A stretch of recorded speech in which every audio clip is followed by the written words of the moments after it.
Salut, c'est JP, on se retrouve aujourd'hui pour une toute nouvelle vidéo. Bon, c'est la première fois que je fais ça. Pour les nouveaux qui arrivent sur ma chaîne et qui tombent directement sur cette vidéo, moi faut savoir que je fais des vidéos dédiées à la moto. Donc là les gars, je vous explique tout de suite. La vidéo, ça va pas parler de moto, ça va parler de ça. Je vais vous expliquer comment que ça arrivé, mon opération, ça va être du blablabla. Donc c'est arrivé le vendredi de la semaine dernière, je vous mettrai la date juste ici parce que la flemme de réfléchir à la date. Je suis parti aider mon grand frère à ramasser des ballots de foin pour mettre sur un plateau, c'est les petits ballots, je vous mettrai une photo juste ici. Partant, il y a un ami qui est avec moi, Sullivan. Sullivan, si tu vois la vidéo, ça voilà, tu as compris. On a eu la fabuleuse idée de monter sur le plateau, alors que le plateau, en fait, Sullivan, il était en haut sur le plateau en train de ranger les ballots, il les a pas rangés en quinconce, donc du coup il n'y a rien qui tenait. Et du coup de ce fait là, bah il les a pas rangés en quinconce, et en plus de ça, ça faisait des trous un peu de partout. Le chariot, il est pas stable.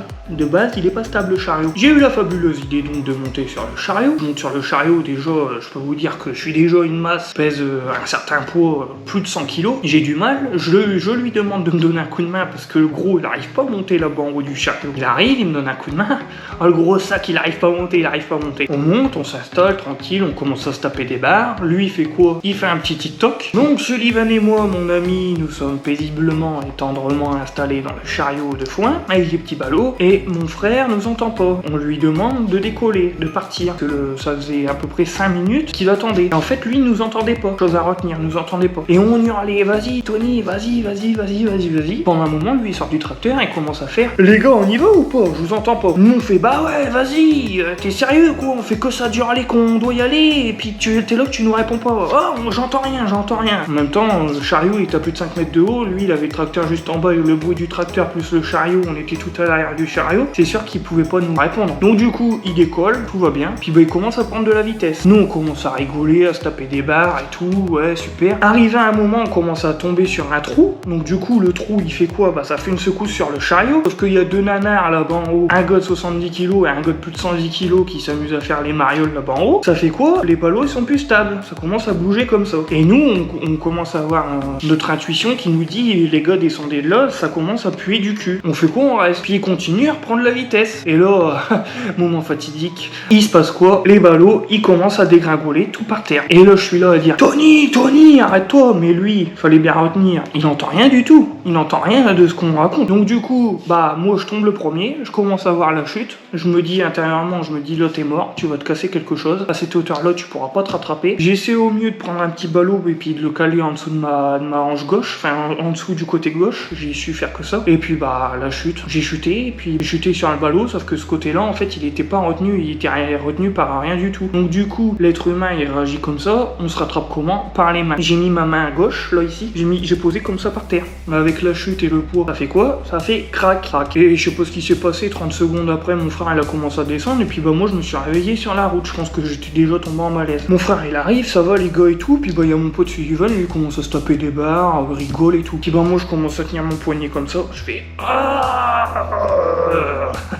j'ai mal, je me suis cassé le poignet. Puis bah je commence à marcher là, sur la route, voilà. Je tombe une fois en malaise, mon frère il vient, il me fait de l'ombre, il me donne des claques. On recommence à marcher parce que je vois qu'il n'y a rien qui avance. Pendant ce temps-là, en fait, sur le temps que j'avais fait mes 2 malaises, mon frère il avait appelé mon autre grand frère pour qu'il vienne me chercher en voiture pour m'emmener aux urgences parce que bah ça puait un peu le caca, hein. Tout le monde commençait à pas être bien, etc.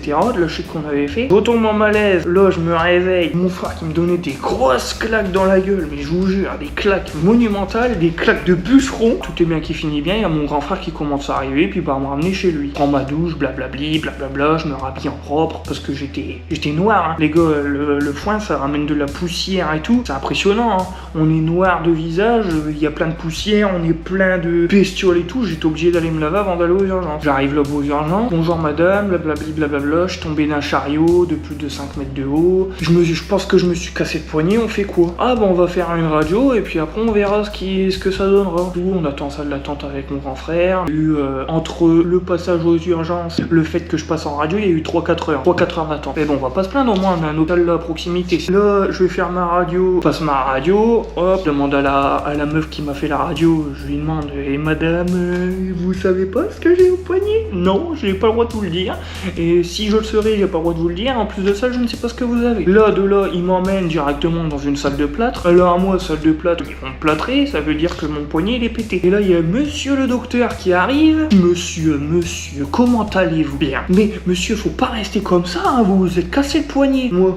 Non, c'est vrai, là seulement que tu me le dis, comme si j'avais pas capté que je m'étais pété le poignet. Ah monsieur, on va vous faire un plâtre, hein, faut pas rester comme ça. Est-ce que vous avez eu des antidouleurs? Non, j'ai pas eu d'antidouleurs, je n'en veux pas. Donc du coup, ils me font le plâtre et tout. Le docteur, il me dit, par contre, faudra aller voir un traumatologue. Je regarde, je dis, pourquoi, comment ça? Il me dit, bah, faudra aller voir un traumatologue parce que vous vous êtes cassé le poignet et il faut remettre en place. Moi, je lui dis, il y a pas d'opération. Il me dit, bah si, peut-être qu'ils vont vous mettre des vis et des plâtres. Je dis, non, moi, j'aime pas les opérations. Bah, il me dit, bah écoutez, vous faites comme vous voulez, comme bon vous semble, mais vous êtes obligé d'aller voir un trauma. Du coup, je vous passe les détails, je m'en vais. C'est arrivé le vendredi, j'ai attendu le samedi, le dimanche, et le lundi matin, j'ai réussi à avoir rendez-vous avec un chirurgien. J'arrive lundi, j'avais rendez-vous à 9h, 9h30.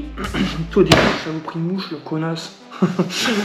J'aime pas les mouches. J'arrive là-bas à 9h30, monsieur le chirurgien me prend dans sa salle, il commence à regarder les radios, et il me regarde, il me dit, bah monsieur, c'est rien, vous allez rester comme ça avec un poignet crochu. Alors là, je fais... Ouais, je m'en foutais en fait. Moi je voulais me barrer. Il me regarde, il regarde la radio, il voit mon âge. Il me regarde, il me dit, monsieur, vous avez quel âge? Je lui dis 23 ans. Puis il regarde mon poignet. Il me dit, non. Il dit, à 11h, vous passez au bloc. Il me dit, écoutez, vous passez aujourd'hui bloc opératoire à 11h. Moi je suis là, ouais, super. Et il me regarde, il me dit, là, je vais vous mettre une broche là pour que votre fracture se répare plus vite, plus rapidement. Je fais, super. Je fais, ouais. Intérieurement, j'étais dépité. Donc c'est tout, là il y a un brancardier, il arrive, il me fout dans la chambre, il me donne des papiers à remplir, ça m'a cassé la tête, les papiers à remplir, je suis droitier, j'ai une main gauche, je fais quoi? Je remplis de la main gauche. Alors vous savez les écritures des bébés de 4-5 ans, on comprend rien? Bah moi c'était pire, incompréhensible. Donc du coup j'ai essayé au mieux de remplir les papiers, pas d'excuses, puis bah l'infirmière elle arrive, elle me dit, on va faire un test PCR. Alors elle vient, elle m'enfonce le truc au niveau du cerveau, je suis là, je suis en PLS. Et elle me regarde, elle me dit, bon bah écoutez, si jamais dans 20-30 minutes on revient, c'est que c'est pas bon, si jamais on revient pas, c'est que c'est bon.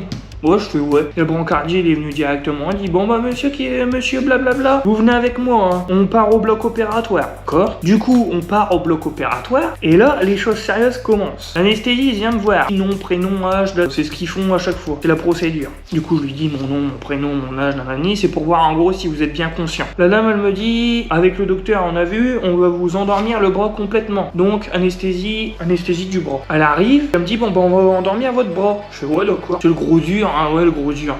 Les choses sérieuses, elles commencent. Alors elle me dit, vous mettez votre bras comme ça, j'avais encore un plâtre, hein, l'ancien plâtre.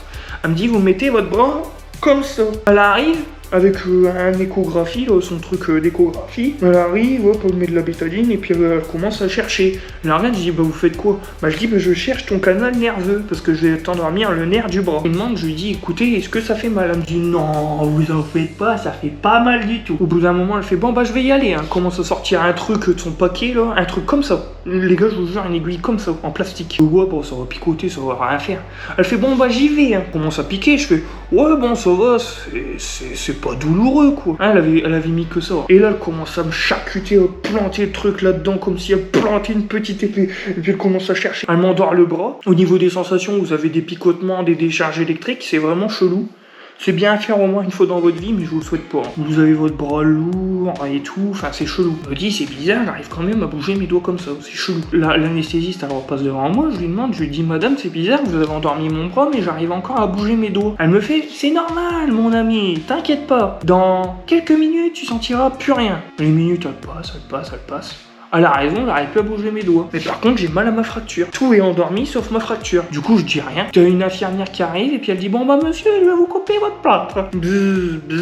Elle me coupe le plâtre, commence à l'ouvrir. Du coup, la meuf, elle me dit, monsieur, détendez-vous, vous êtes tendu, j'arrive pas à découper votre plâtre. Moi, je lui dis, madame, j'ai encore mal là. Elle dit, oh non, c'est pas possible, vous êtes endormi. Du coup, je dis, ouais, bon bah, je vais rien dire parce qu'après, on va dire que je suis doudouille. Elle me coupe le plâtre et puis elle me dit de garder mon bras comme ça. Ça se passe, ils commencent à reprendre mes tensions. Ils prennent souvent les tensions, donc tension du cœur, l'oxygénation du sang, les rythmes cardiaques et tout. Ils m'emmènent au bloc opératoire. Ils commencent à organiser la salle opératoire, donc ils mettent tout ce qui est nécessaire pour caler votre corps, etc. Et moi, je regarde l'infirmière qui s'occupe de ça, je fais, madame, c'est pas normal, j'ai pas mal au bras, mais par contre, j'ai mal à ma fracture. Elle me dit, oui, c'est pas normal, On va en parler au chirurgien. Il prépare, il commence à me brancher un peu de tous les côtés. Le chirurgien, il arrive. Moi, aussitôt, je lui dis, les gars, si jamais vous avez mal à une anesthésie ou quoi, faut le dire. Hein. C'est pas au moment où ils vous plantent le scalpel dans la peau, vous allez sauter au plafond, ils vont faire quelque chose. Là, c'est dramatique. Faut le dire avant. Le chirurgien, il arrive et je fais, monsieur, j'ai mal là. Je dis, j'ai pas mal au bras, mais je dis, mais par contre, j'ai mal à ma fracture. Et lui, non. Ça, je m'en rappellerai toute ma vie. Il m'en vient, il me dit, t'es sûr t'as mal? Je fais, ah ouais, j'ai trop mal. Il arrive, il fait ça. Comme ça. Je veux pas le faire parce que voilà, il arrive, il appuie comme ça, mais vraiment fort. Moi, je suis comme ça, je lui dis, ça fait mal. Il me dit, non, c'est pas normal. Je vais aller chercher l'anesthésiste. L'anesthésiste, elle arrive comme ça, là. C'est pas normal, c'est dans votre tête que vous avez mal. Je vous endormis le bras, normalement, vous devez rien sentir. Mais je fais, mais madame, j'ai vraiment mal. Je fais, c'est vrai, touché, j'ai mal. Non, c'est bon, on va faire autre chose. Moi, je fais, ouais. Commence à me mettre un masque sur la tête, ouais c'est chelou son truc et tout. Elle dit respirez bien fort, c'est de l'oxygène. Elle commence à me mettre un truc là. En fait c'était des électrodes pour le cœur. Puis elle commence à m'injecter des produits. Puis elle me fait respirez bien fort dans le masque, c'est de l'oxygène, ça va vous aider. Je fais ouais d'accord, déjà le masque il était comme ça parce que déjà il y a personne qui me le tenait, puis je pouvais pas tenir, j'avais le bras comme ça. Et puis l'autre bras comme ça, qui allait m'opérer, était déjà dans le champ stérile et tout. Je fais ouais je le tiens comment le masque. Du coup elle me fait ah bah j'ai une technique. Elle a pris le masque du Covid qu'on a là tous d'habitude et puis elle l'a refoutu au-dessus. Sauf que le masque en fait il faisait ça. Donc du coup je respirais à moitié. Puis moi j'étais mort de rire en fait parce que ça n'avait ni queue ni tête. Elle m'a remis le masque, elle appuie bien fort et puis elle me regarde, elle me dit là normalement vous devez avoir la tête qui fait un peu ouh. Moi je la regarde, je fais ah ouais, je commence à partir loin, je fais ouais et tout, je commence à être bien. Je sens dans ma tête que ça tourne et tout. Trou noir. Les gars, je vous jure, trop noir. Après, je me suis réveillé. Aussitôt, j'ai regardé mon bras, j'avais ce plâtre là, le nouveau plâtre. Ils m'ont opéré, ils m'ont mis 2 broches, une broche là, pour caler la fracture. Du coup, je me réveille et puis, bah, en fait, ça s'est super bien passé. Parce qu'en gros, ils m'ont fait une anesthésie générale, ils ont pas cherché à comprendre. Pour les nouvelles, j'en ai pour 1 mois. Là, dans une semaine, je retourne voir le chirurgien pour voir si la fracture, elle se répare bien. Ensuite, dans 2 semaines après, il m'enlève le plâtre logiquement. Et après, je repasse au bloc pour enlever les broches. Ou un truc dans le genre. Faites attention à vous, surtout parce que des accidents banals, ça n'a l'air de rien, mais moi ça me bloque énormément, je peux plus faire de muscu, je peux plus faire de moto, là je suis à l'arrêt chez moi, donc du coup faites hyper attention à vous, ça n'arrive pas qu'aux autres, ça peut arriver à vous aussi. J'espère que vous avez aimé la vidéo, si vous avez aimé la vidéo, merci de me mettre un petit pouce bleu et un petit commentaire, et moi je vous dis à très vite, c'était JP, peace.